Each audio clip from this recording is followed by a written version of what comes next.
And अस्सलाम वालेकुम। My name is Jain और आज से मैं आपको 9th क्लास मैथमेटिक्स पढ़ाऊँगा। तो शुरू करते हैं एक्सरसाइज 1.1। एक्सरसाइज 1.1 से जाने से पहले हम सबसे पहले इसकी बेसिक्स को ज़रा कवर कर लेते हैं, क्योंकि जब तक बेसिक कवर नहीं होंगी तब तक हम एक्सरसाइज 1.1 को ईजिली सोल्व नहीं कर सकते। तो सबसे पहले जो हमारे पास चैप्टर है, चैप्टर का नाम है हमारे पास matrices and determinants. So matrices and determinants क्या होते हैं, इन चीज़ों को जब हम समझ लेंगे तो हमारे लिए ईजी हो जाएगा इस चैप्टर को सोल्व करना। तो सबसे पहले हम देखते हैं मैट्रिक्स को। मैट्रिक्स क्या होता है कि ऐसी चीज़ जिसमें हमारे पास रोज एंड कॉलम एग्जिस्ट करते हैं, ऐसी चीज़ जिसमें हमारे पास रोज एंड कॉलम एग्जिस्ट करते हैं उसको हम कहते हैं मैट्रिक्स। अब मैट्रिक्स की काफ़ी तरह की टाइप्स होती हैं, जिसमें रेक्टेंगुलर मैट्रिक्स भी होती है, स्क्वायर मैट्रिक्स भी होती है, नल मैट्रिक्स भी होती है। इस तरह की बहुत सारी मैट्रिक्स के बारे में हम डिस्कस करेंगे आने वाली वीडियोस में। तो सबसे पहले एक्सरसाइज 1.1 शुरू करते हैं। एक्सरसाइज 1.1 में हमारे पास जो पहला क्वेश्चन है वो है हमारे पास find the order of the following matrix.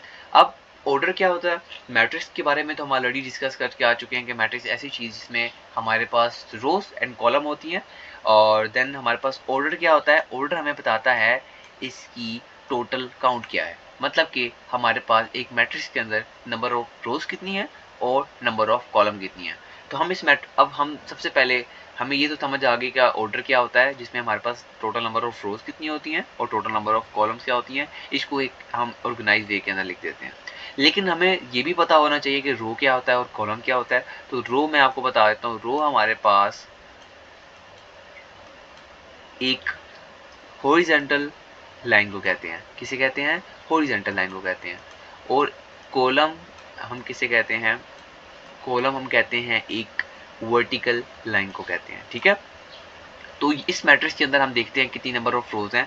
इस मैट्रिक्स के अंदर हमारे पास 2 रोज हैं और ये 2 कॉलम्स हैं हमारे पास। तो यहाँ पर it has 2 rows and 2 columns, that's why its order is 2/2। तो नेक्स्ट क्वेश्चन में मूव करते हैं इसके। b इज इक्वल टू 2 3 0 5 एक मैट्रिक्स है जिसके अंदर हमारे पास एंट्रीज जो हैं वो हैं 2 0 3 एंड 5। तो इस मैट्रिक्स के अंदर हम देखते हैं टोटल नंबर ऑफ रोज कितनी है 1 2 और कॉलम्स कितनी है 1 2। तो यहाँ पर हमारे पास 2 ही रोज हैं और 2 ही कॉलम है। तो इसका ऑर्डर हमारे पास क्या हो गया 2/2। अब ये जो 2 है ये हमारे पास रोज को रिप्रेजेंट कर रहा है और ये जो है हमारे पास ये कॉलम को रिप्रेजेंट कर रहा है। तो ये चीज़ हमें समझ आ गई। इसी तरीके से हम पार्ट सी भी कर लेंगे, पार्ट डी भी आप कर लेंगे, ई एफ और जी एच। यहाँ तक आपके पास होमवर्क है, ये आपने खुद करना है। तो नेक्स्ट क्वेश्चन में हम मूव करते हैं। लिखा हुआ है which of the one of the following matrix are equal. अब इनमें से कह रहा है कौन सी मैट्रिक्स हैं वो आपस में इक्वल है। अब इस मैट्रिसेस का इक्वल होने का मतलब क्या है? मैट्रिसेस के इक्वल होने का मतलब है कि उसके अंदर एंट्रीज भी सेम हो और उसका ऑर्डर भी सेम हो। ऑर्डर सेम होने का मतलब तो ये हो गया कि उसके अंदर नंबर ऑफ रोज और नंबर ऑफ कॉलम की जो वैल्यू जो हमारे पास काउंटिंग है वो इक्वल होनी चाहिए, अमाउंट बिल्कुल सेम होनी चाहिए।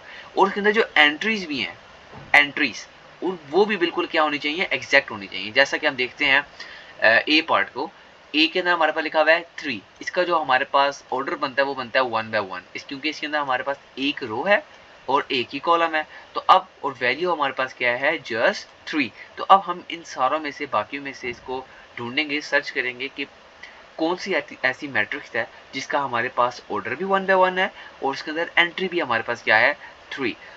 ओके, हम यहाँ पर ढूंढते हैं सी पार्ट को। देखें जरा, सी पार्ट में हम देखते हैं तो लिखा आ रहा है 5 - 2। अगर मैं 5 - 2 करूँ तो आंसर हमारे पास क्या आता है 3 आंसर आता है। तो 3 मैट्रिक्स अगर मैं इसके अंदर लिख दूं तो इसके अंदर नंबर ऑफ रोज और नंबर ऑफ कॉलम कितने हैं 1 रोज एंड 1 कॉलम। इट्स मीन क्या हमारे पास इसका ऑर्डर 1/1 बन रहा है, जो ऑलरेडी हमारे पास 1 की कंडीशन के साथ सेटिस्फाई कर रहा है। और हमारे पास इसमें एंट्री भी जो क्या है बिल्कुल सेम है ए की तरह। तो हम कह सकते हैं कि ए और सी जो है वो आपस में क्या है इक्वल है, यानी ए और सी जो मैट्रिक्स है वो आपस में क्या है इक्वल है। तो ओके नेक्स्ट देखते हैं क्वेश्चन को। दिखा रहा है B is equal to 3 and 5। अब 3 एंड 5 को हमने सर्च करना है। क्या हमारे पास ये हो सकता है 5 3? नो, वैल्यूज इंटरचेंजेबल भी नहीं होनी चाहिए, बिल्कुल एग्जैक्ट जिस तरीके से पोजीशन इनकी यहाँ पर है सेम पोजीशन हमारे पास किसी और मैट्रिक्स में होनी चाहिए, तभी हम उसको कह सकते हैं कि मैट्रिक्स आपस में क्या है इक्वल है। सो हम क्या करते हैं आई को देखते हैं पार्ट 9 में। i is equal to 3 and 3 + 2। अगर मैं 3 + 2 करूँ तो आंसर हमारे पास क्या आता है 5, यानी कि ओवरऑल जो हमारे पास आंसर बना वो बना 3 and 5। अब इसमें हमारे पास इस 3 and 5 और ये 3 and 5, तो ये दोनों भी मैट्रिक्स आपस में क्या हो जाएंगी, इक्वल। ये चीज़ समझ आ गई? Very good students.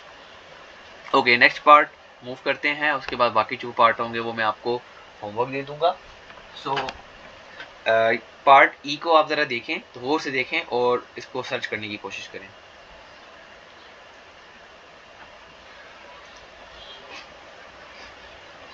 Okay, part ई हमारे पास लिखा हुआ है 4602। 4602 एक ये रहा हमारे पास, एक हमारे पास एच वाला पार्ट।